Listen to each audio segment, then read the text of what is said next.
RG Kar medical কলেজের ঘটনায় দোষীদের দৃষ্টান্তমূলক শাস্তির দাবিতে কোচবিহার জজ কোর্টের সামনে বিক্ষোভে নামলেন সারা ভারত আইনজীবী কোচবিহার জেলা শাখা। এদিন সারা ভারত আইনজীবী কোচবিহার জেলা শাখার সম্পাদক দেবজ্যোতি গোস্বামী জানান, কয়েকদিন আগে আরজিকর মেডিকেল কলেজে চেস্ট মেডিসিনের পিজিটি কর্তব্যরত মহিলা চিকিৎসককে ধর্ষণ ও নৃশংসভাবে খুন করা হয়েছে। এই ব্যাপারে দোষীদের দৃষ্টান্তমূলক শাস্তির দাবিতে এই দিনের এই বিক্ষোভ। জবাব দেবেন না।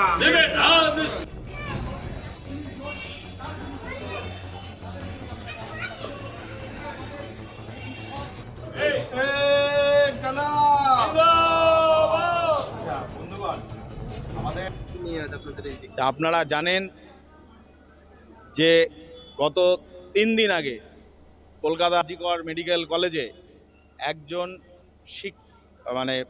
ডাক্তার, তরুণী ডাক্তার, তিনি এমডি পড়েন, সেখানে তাকে তার কোয়ার্টারের মধ্যে নৃশংসভাবে ধর্ষণ করে খুন করা হয়েছে। তারপর ধারাবাহিকভাবে আমরা লক্ষ্য করছি যে প্রশাসন এই ব্যাপার নিয়ে নিশ্চুপ।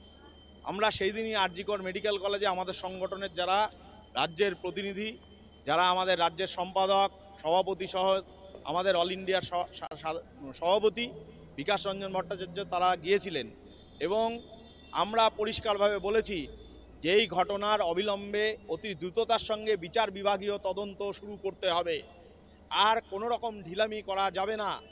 দোষী ব্যক্তিদের অতি দ্রুততার সঙ্গে গ্রেপ্তার করতে হবে। আমরা লক্ষ্য করছি এই ব্যাপার নিয়ে আমাদের রাজ্যের মুখ্যমন্ত্রী তথা স্বাস্থ্যমন্ত্রী তথা পুলিশ মন্ত্রী, তিনি 3টি পদেরই দায়িত্বে রয়েছেন, তিনি নিশ্চুপ হয়ে রয়েছেন। বিভিন্নভাবে তথ্য প্রমাণ লোপাটের চেষ্টা চলছে, তার বাড়ি গিয়ে পুলিশরা ভয় দেখানোর চেষ্টা চলছে। এখন পর্যন্ত একজন সিভিক ভলেন্টিয়ারকে গ্রেপ্তার করা হয়েছে, কিন্তু ওইখানে একজন সিভিক ভলেন্টিয়ার তার ডিউটি না থাকা সত্ত্বে কি করে সেই কোয়ার্টারের মধ্যে ঢুকলো ডাক্তারদের, সেই নিয়ে প্রশাসন নিশ্চুপ। আমরা অতি দ্রুততার সঙ্গে বিচার বিভাগীয় তদন্তের যাতে করতে হয় তার দাবি নিয়ে আমাদের আন্দোলন চলছে, গোটা রাজ্য জুড়ে আমাদের আন্দোলন চলছে। পাশাপাশি আমরা কোর্টের অভ্যন্তরে বামপন্থী আইনজীবী সংগঠন সারা ভারত আইনজীবী সমিতি, অল ইন্ডিয়া লয়ার্স ইউনিয়নের পক্ষ থেকে আমরা কোর্টে মামলা দায়ের করেছি এবং এই ঘটনার অতি দ্রুততার সঙ্গে দোষীদের গ্রেপ্তারের দাবি নিয়ে গোটা রাজ্যের পশ্চিমবাংলার সমস্ত কোর্টে আমাদের অবস্থান বিক্ষোভ চলছে।